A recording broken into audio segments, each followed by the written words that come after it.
Hello and welcome to Talking with the Experts. My name's Rose Davidson from rosedavidson.com, and Talking with the Experts is about all things business by business owners for business owners. And you can So you lean into who you are, right? Every person in this world, every business owner, right? We have so much competition, right? There's tons of writers, designers, architects, whatever, but none of them are us. And so our only asset is who we are and what we bring to the table and how we work with our clients in a way that's different than the competition, right? Clients these days are looking for who you are first and what you do second. So the more you are willing to put some of yourself in your messaging, it's just easier for your clients to connect with you. So, it could be as simple as on your about page of your website or on your LinkedIn bio, you talk about like a hobby that you have or a passion that you have. People want to have a connection. And so the way you can connect with someone by saying like mine says like that I like wine, or I like cursing, or I do weightlifting. And, it's something that's going to draw someone in. It makes you human, it makes you relatable. And even if your potential clients don't share those same passions, they now see you as a person and not a business, which makes it easier for them to connect with you and want to have that connection and that relationship. Yeah,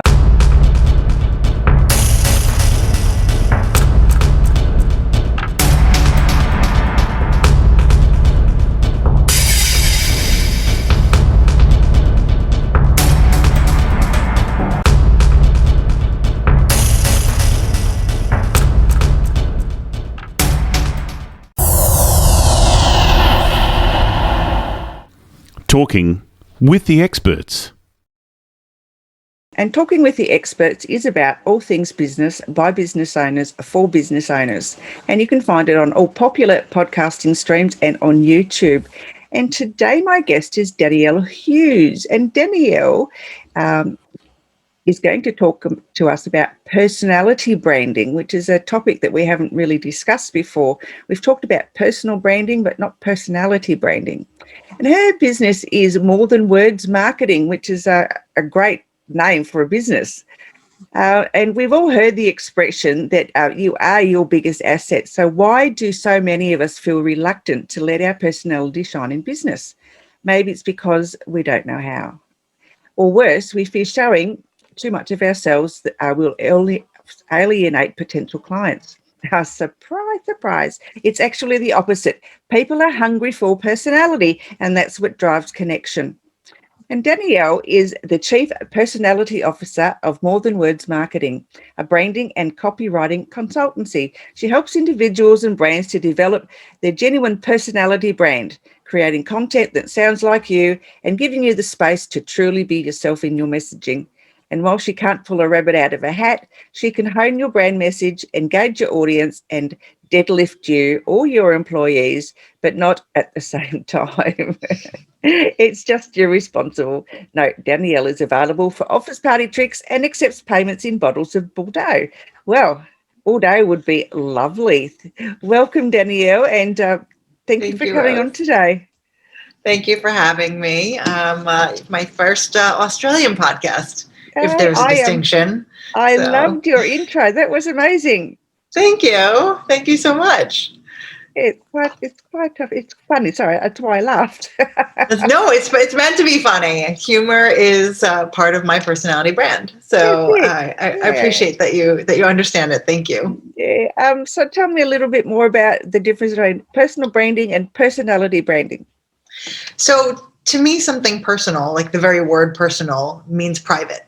So all this talk about people needing personal brands, it just never sat right with me, because I always felt like if it's private, why am I going to share it with the world, right? So if somebody tells you need a personal brand, it's very uncomfortable for a lot of people. Like if you don't grow up in an age where everything is digital, if you're slightly older, like myself, maybe, or even older, you grew up in an age where you had to like fit a certain mold and be a certain way, and individuality wasn't praised. So personality, to me, the distinction is that our personality is innately who we are. right? It's baked into who we are. It's already on display, and there's no hiding our personality. So it's how do you tap into part of your personality in order to create those stronger connections with your audience. So you're not sharing anything private, but you're bringing it to the forefront in a way that makes you more relatable. And that could be a hobby, a passion, a personality trait that you already have, the way people describe you. There's a lot of different ways that we could differentiate it, but really it just means there's a line that you won't cross in what you're going to share with the public. And our personality brand allows us to do that, whereas something personal just might make you a little bit uncomfortable, and you're sharing something that you don't feel the world needs to know about you in order to want to do business with you. Yeah, it makes perfect sense. So how can you create content and messaging that positions a business owner and their services to be distinct from everybody else? So you lean into who you are, right? Every person in this world, every business owner, right? We have so much competition, right? There's tons of writers, designers, architects, whatever, but none of them are us. And so our only asset is who we are and what we bring to the table and how we work with our clients in a way that's different than the competition, right? Clients these days are looking for who you are first and what you do second. So the more you are willing to put some of yourself in your messaging, it's just easier for your clients to connect with you. So, it could be as simple as on your about page of your website or on your LinkedIn bio, you talk about like a hobby that you have or a passion that you have. People want to have a connection. And so the way you can connect with someone by saying, like mine says like that I like wine, or I like cursing, or I do weightlifting.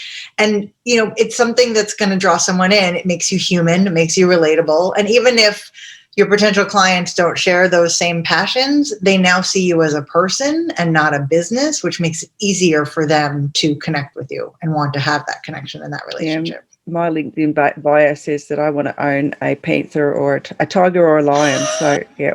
That is fantastic. Which I actually do. I would love to own all of the big cats. I would love to own each of them. Is that allowed in Australia? Can you own a big cat? No. Okay. No, but I would like to. It'd be nice. Okay. Have you seen Tiger King? They're so huge, but they're so cuddly. I mean, have you seen Tiger King? They're not so cuddly. They're a little dangerous. I don't know. Well, it can be, but but it's relatable. Danger is my middle name. Oh, see, that should be in your bio. Rose Danger Davidson. I mean, that's amazing. Done. Change it tomorrow. I'm serious. Son. Okay. So how can someone highlight their uniqueness and show their genuine. That they're genuine in their copy or in their whatever they're doing? So I think the one thing that I tell a lot of my clients to do that I think people overlook is that your friends, family, coworkers, colleagues, or clients are your best barometer for what you do well. So if you're not sure, maybe, because I think we take for granted what we're good at, right? Everybody assumes that things that we're good at are just not appreciated by other people, or that everybody else can do the same thing. So why even talk about it? But oftentimes we overlook a consistent thing that so many people feel we do well. And so if you go and you ask, your clients or your neighbor or your family, what are some words that come to mind when you think about me? Or, what are some things that I do really well? I guarantee that you'll find that there's like a through line and a commonality or a thread. And if certain things keep coming up repeatedly, those are things that you should be emphasizing and talking to your potential clients about. Because chances are, if people say you're punctual or you're detail oriented or, you're really thoughtful, not everybody is those things, and you can use those in your messaging, again, in order to humanize you, but showcase the things that make you different and make you special that a client will appreciate. I think I'm going to go rewrite my bio tomorrow. I am. Absolutely.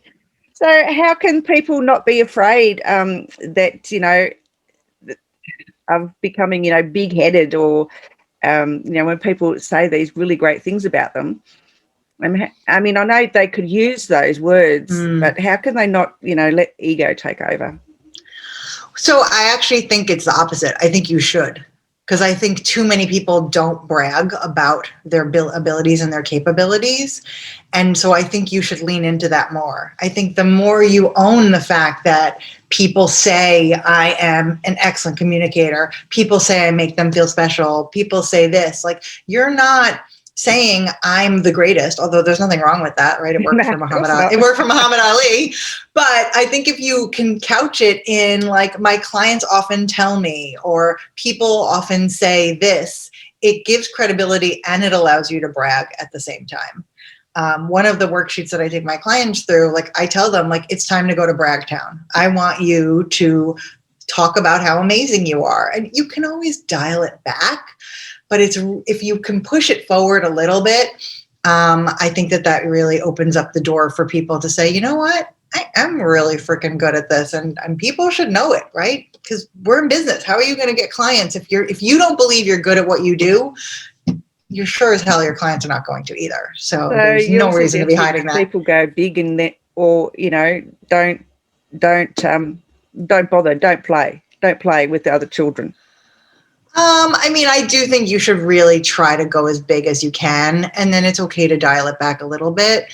But if you're trying to please everyone, if you're trying to stay in a lane, you're going to end up pleasing no one and appealing to no one, right? So what I like to say is that if you are not repelling some of your audience, you're not doing it right.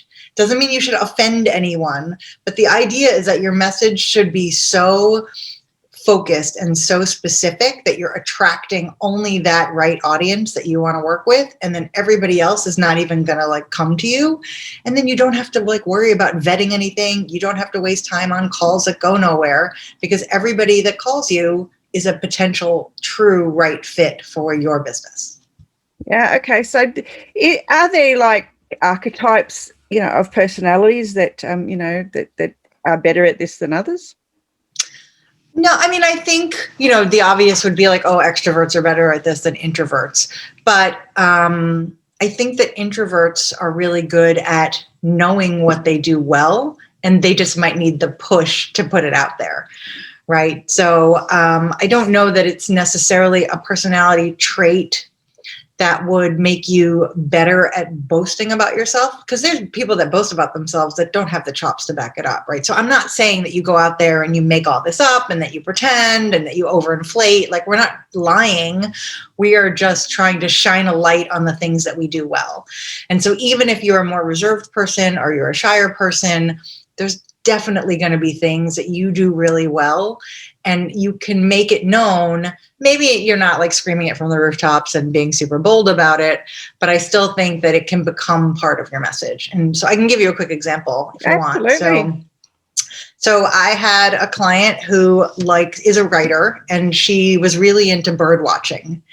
And so she came to one of my workshops and she was telling us how she likes to do birding.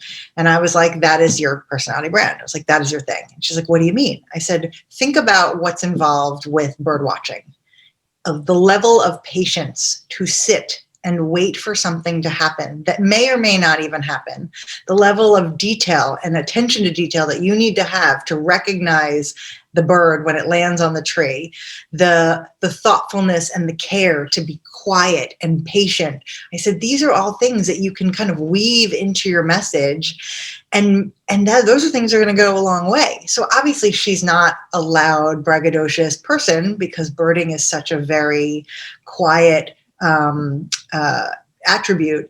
But I just thought that's something that's so unique to her and so special. And instantly, when you draw those comparisons to a potential client, they know they're not going to get work that's sloppy. They know she's going to do her research, right? They know she's going to take her time. Like, all of those things are just sort of baked into that one aspect of who she is. And so in an instance like that, you can bring it out in a way that is extremely relatable and completely combines and is synergistic with what she's trying to offer her clients. Yep. So do you have, a hint or an example of how someone should actually, even just do their bio that would be, make it stand out a lot better than the normal ones that people are doing that, are really cut and dried?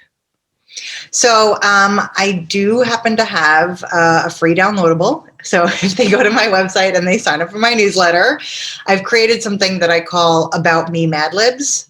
Do you have Mad Libs? And do you know what that is in Australia? No. Oh, okay. So I don't know if this is like a 1970s United States thing. Essentially, Mad Libs was like this fun game that kids would have where you're telling a story and they give you blanks and you have to fill in the story, like a verb, a noun. Okay, so maybe it was called something else.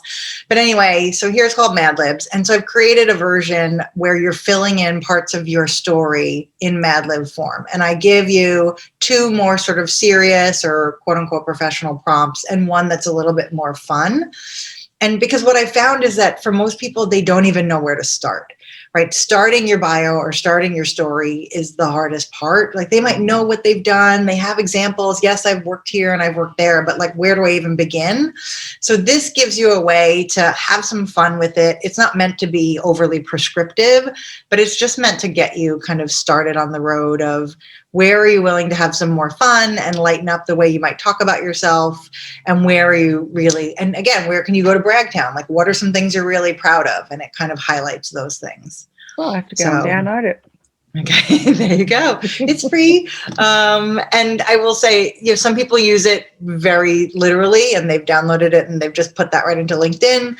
But for a lot of other people, it's just, I never really thought to like talk about something that way, or I never thought, to highlight it in that way. I'd seen other people on Facebook, ask, tell me 3 words about me that you think about me. And I thought, well, I thought that was a bit pretentious, but now I might go and do the same. I think I can understand why they've done it now.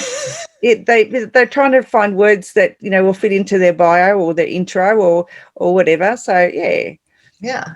And who knows us best, right? The people around us, right? Because they see the things that we don't see. 100%. Yeah, absolutely. Yeah, okay. So. Let's see if we can. And I will say one other thing, for people that are like, I don't want to sign up for your newsletter. I don't want your free stuff. That's fine. Like, the most important thing that I think people forget is that even though our bios are about us, they're for our audience. Right. So you don't want to just talk about, I do this, I do this, I do this. You need to lead with, for people who are looking for X, I blank, right? So like address the fact that you understand what the pain points are, what the problems are of the people that might be needing your services. Couch it in that, and then you can go on to say how you serve that audience or how you work with them. That's the thing at the top of the bio that should attract people, is that immediate, this person understands what I need, this person's speaking to me, instead of I have 30 years of experience working blah blah blah, when no one cares. They're going to leave. Your bio's like, if you open it up that way, you're dead. It's too generic. Well, it is, yeah. And trouble is, though, there are so many people giving advice on how to write a bio. Some say start with your work history. Some say, others say, as you did, just to hit the pain points of your potential clients. So, who's right, who's wrong? Well, I always think the pain points of your clients are going to be more important than your own bio, right? I agree. You have to put your audience first. I mean, I'm not saying I'm the only way, but that is becoming a much more universal practice, right? We talk about it's not business to business or business to consumer. It's H to H, human to human, right? Yeah, so you have to know who you're talking to and create something that's going to grab their attention. Absolutely. No, I totally agree with you. I just wanted to put you on the spot, and I did it quite well. You're poking the bear, Rose. It's fine. It's fine. See, but I'm not going to say I'm right and you're like, you have to do what's comfortable to you. And I think that to me, that's personality brand. Like only put out there what you're comfortable with, lead with what you're comfortable with. But if the focus is not on your audience, you might as well not have anything there. Absolutely. No, the audience comes first, don't they? I mean, ultimately, because you're trying to run a business, you're trying to sell a brand, you're trying to sell yourself, your product, service, whatever you're trying to do. And if you don't address them and how they're feeling about, being left behind or left in the dark, then, you might as well not be in business. 100%, right? Because we're in business to serve other people, right? You're not in business to serve yourself. Absolutely. So any wise words to finish off with, Danielle? That's putting me on the spot. Wise words? A book? Have you got a book, a podcast, anything you want to plug? I don't have a book yet, although I'm being pressured to write one. And I don't have a podcast. I will just say, if somebody wants to follow me, get my newsletter, I do workshops every month on how to create a kick-ass about page. And it is like a 2-part workshop where I help you write your own about section. And that's, I think, a really fun way. We have a lot of fun, but you walk away with a really strong, impactful bio that's going to get the right attention of the right people. Absolutely. Good stuff. And where can people find you? morethanwordscopy.com. Are you on any social platforms other than LinkedIn? If you want to follow me on Instagram, my handle is bitch can move. It's a workout reference, but and I don't know. I have a professional account that I've never used, so I don't know if I'll ever merge the two. But okay, lovely. It's been an absolute pleasure talking to you today. Thank you. You too. I would love to have you on again later on in the year if you're up for that. Absolutely. We'll come up with a different spin and a different topic to talk about around branding. So, all right, Danielle, you have a good night. You too, Rose. Thank you so much. Bye-bye. Bye-bye.